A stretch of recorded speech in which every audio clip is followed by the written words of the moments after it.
welcome to E-MultiSkills video tutorial. In this video tutorial, we will learn how to use pg_hba.conf. So I have done some pre-work, so I have listed all the steps which we are going to perform for this particular pg_hba.conf. So first of all, let's understand what is pg_hba.conf. So it is a file which is available in the data directory on Postgre server, and it is known as Postgre host-based authentication file.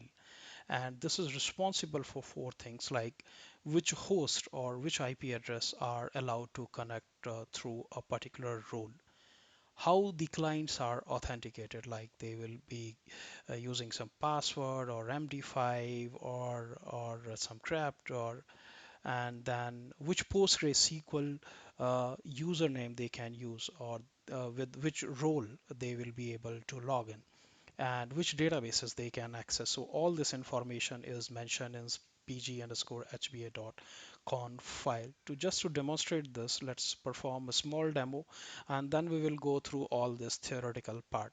So the demo which I have is I have two server. One is will be acting as a server where PostgreSQL 12 is running with the IP address 192.168.1.71, and another is 61, which is a client.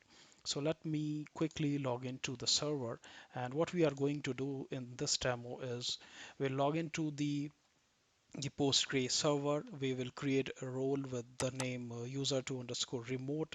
We'll give it a login access, and then with this role we will try to log in from the remote server, and we will see what all steps we have to take care when the this particular role is trying to connect from the remote server. So we will be doing two things, in since by default the Postgre do not allow remote access, so we will enable that access, and then we will mention the IP address of the remote server in our Postgre server so that it allows the access. So let's start. So I'm already logged in through the MobiXterm, which is a GUI tool, and this can store your IP address, user ID, and password. Since this is a demo environment, so this is good to have it. So I'll just say sudo systemctl status PostgreSQL -12. So you can see the status is active and running. So just switch to PSQL. So I'm onto the command prompt. I'm going to create a user with this particular command. Create role, role name with login and then password. So just say /du and you can see the role. User2_role is created, which is having the uh, login access. It is not having cannot login, so it will be able to log in. Let's quit out of this prompt and then log into the remote server. From remote server, we will try to log in with the details. So the command to log in from the remote server is this one. So I'll just have to say psql-u, which is username. The user which we have created is user2_remote -w postgre, and this is the IP address of the server. The server is running on 1.71. Just press enter and feed in the password. So password is password. So this is saying that it is not going to accept the connection, and once the connection is accepted, you will have to, it will prompt for another one. So we will make two changes. One is uh, there is a file which is called as postgresql.conf. So this particular file, there is a parameter which we need to tweak, and the parameter name is local_address. By default, Postgre do not allow remote connection. So just to allow the remote connection, what we have to do is we have to remove the local host entry with the IP address of the server itself. So this will be removed with the IP address of the server itself, which is 192.168.1.71. When you make this change, you have to restart your service. So just make sure that you do that. So we'll save this. And then there is another file which is pg_hba.conf file. So what you have to do is in this we will mention the rule like how the remote server will be able to access. So if you open this file which is owned by Postgre, so you scroll down and there is a section called as IPv4 local connection. So there are five entries which you have to mention. There is type, like we will say it is host based. Which databases you wanted to use, so we'll say all databases. Which user you wanted to connect with, so I'll say user2 underscore remote. With which IP it is coming from, it is coming from 192.168.1.61. And then what authentication method it is using. So there are several. In our case we will be using MD5 so that the password doesn't come in plain text. It will be encrypted, and we'll just add this line. So I have already added that line and just uncommented. The detail is first is host all, then the user ID.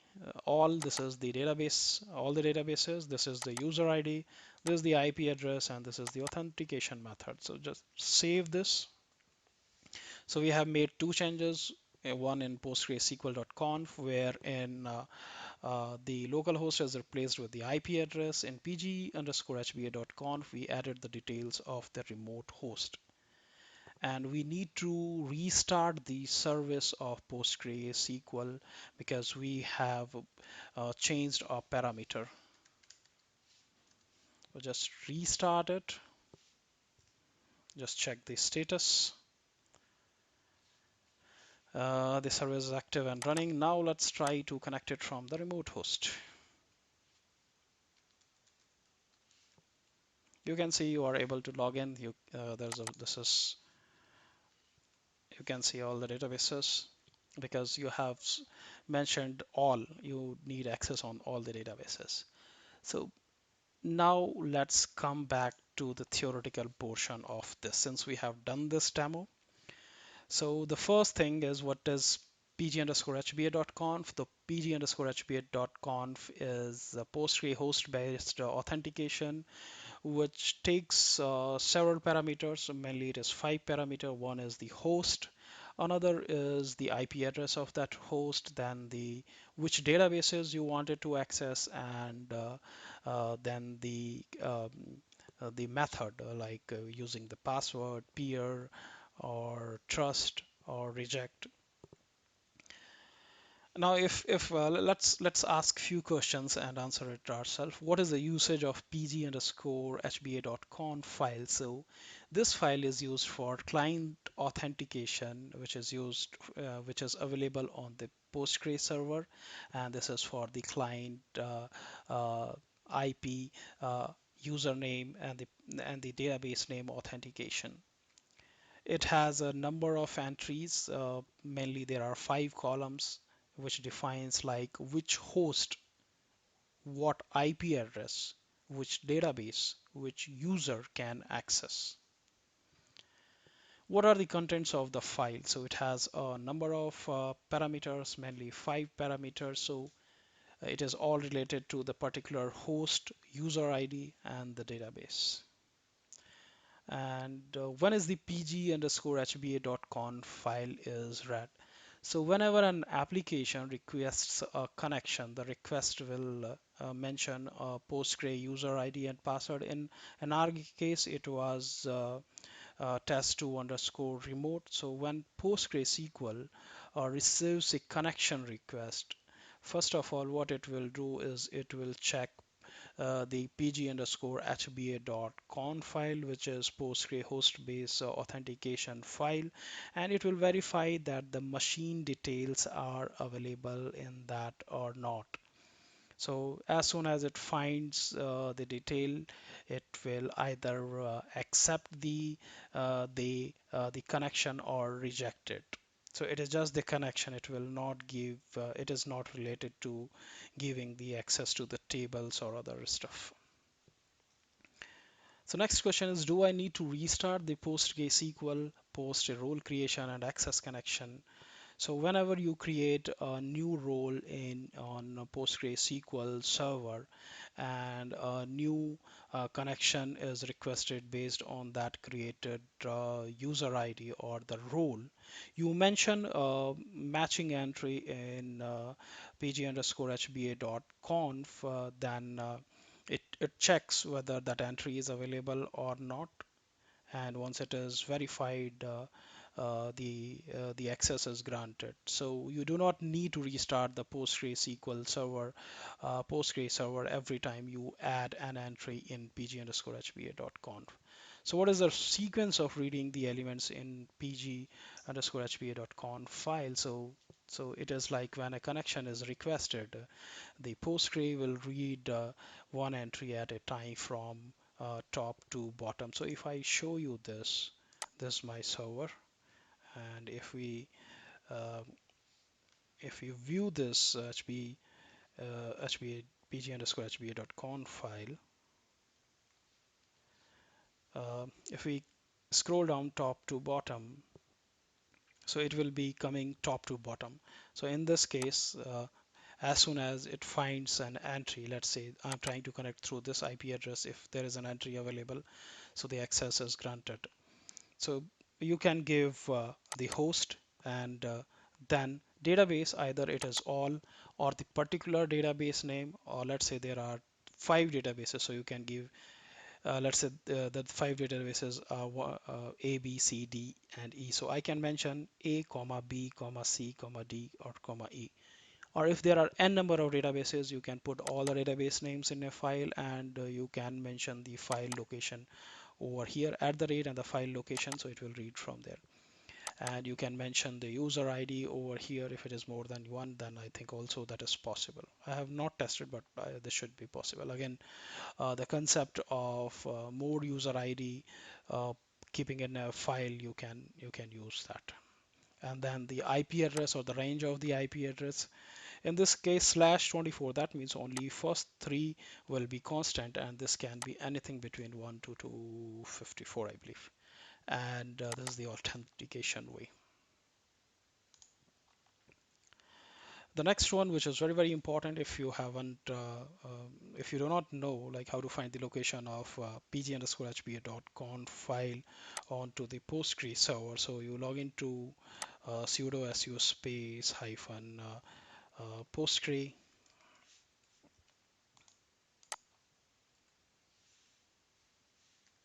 Let me clear this screen. And what I will say is PSQL, and then you have to mention show HBA underscore file. So this will tell you the location of HBA file. If you do not know this parameter name, then by default this is available in your data directory. If you have changed the data directory, you need to check this. So data underscore directory.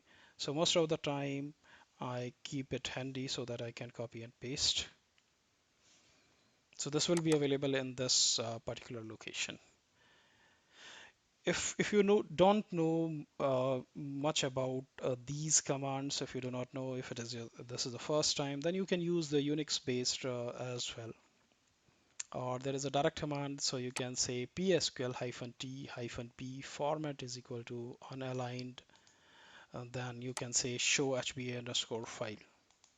So it is like it will directly connect to PSQL and then give you the output. This is the file name. Or you can use the find command, which is the Unix command, and this will show you. It takes some time, so let it come out. Till that time, what we will do is we will go further. So this is a sample pg underscore hba.conf file. So there is one local section wherein the concept of Unix socket connection comes. So all the local users, they can be put over here and they will be able to connect. So by default it is all users which are created which try to connect from locally from the server. If it is remote, you have to put the entry in IPv4 local connections.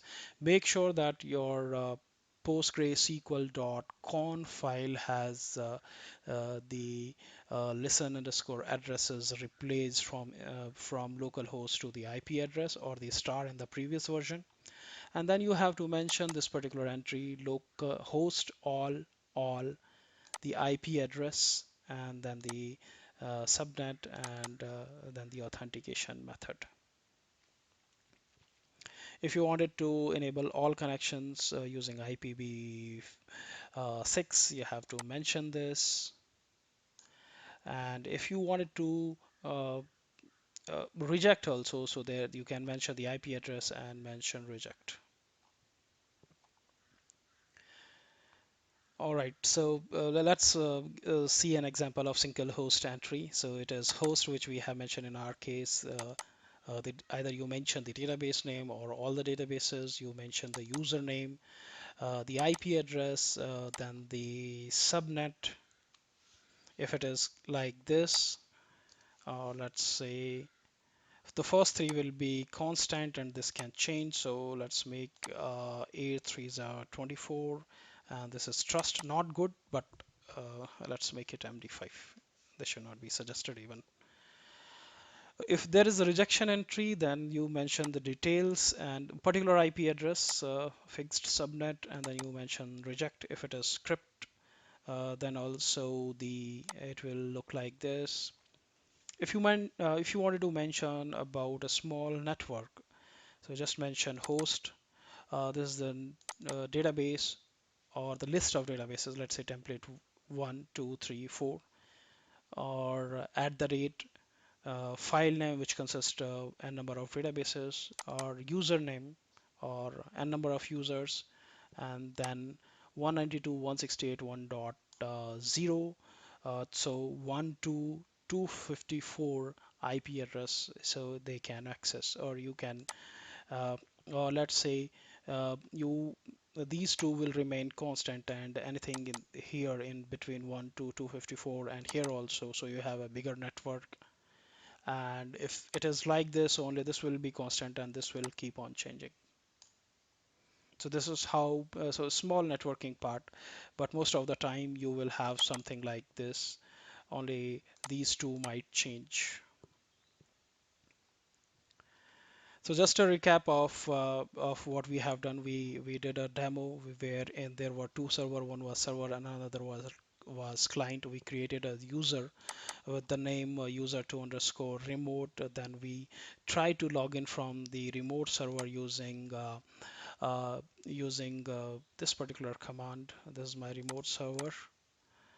So initially when we tried connecting psql-u username w database name hyphen h, um, the IP address of the server where Postgre is running, we got this connection refused because initially it was allowing only the local connection. So you have to remove that local connection with the IP address of the server itself. Make sure you are not adding the entry of the client in PostgreSQL.conf, which is the server parameter file. And then we made two changes in two files. One is PostgreSQL.conf and another was pg_hba.conf, wherein we added the details of the server, the client where it is running. So we mentioned it like uh, host name. So let me quickly show you this.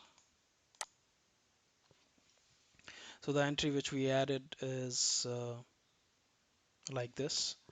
Host, I wanted to access all databases with this particular user ID and this IP address range, and the authentication method is MD5. So this is how this, so this is very important file, because every time you try to make some changes, you create a new user, you create a new role, and it is trying to connect from a particular IP address, then you need to mention those details over here. And so PostgreSQL.conf and pg_hba.conf, they go hand by hand. So the first file which you need, if it is your first time, the PostgreSQL.conf, you change it from local host to the IP address of the server, or replace it with a star if it is 9 or the older versions. And then you work on hba.conf file, wherein you need to mention all the details related to the remote environment role, which databases, and the IP address. I hope this is more than enough, and in another tutorial you can see more about PostgreSQL.conf. I hope this is going to help, and thanks for watching.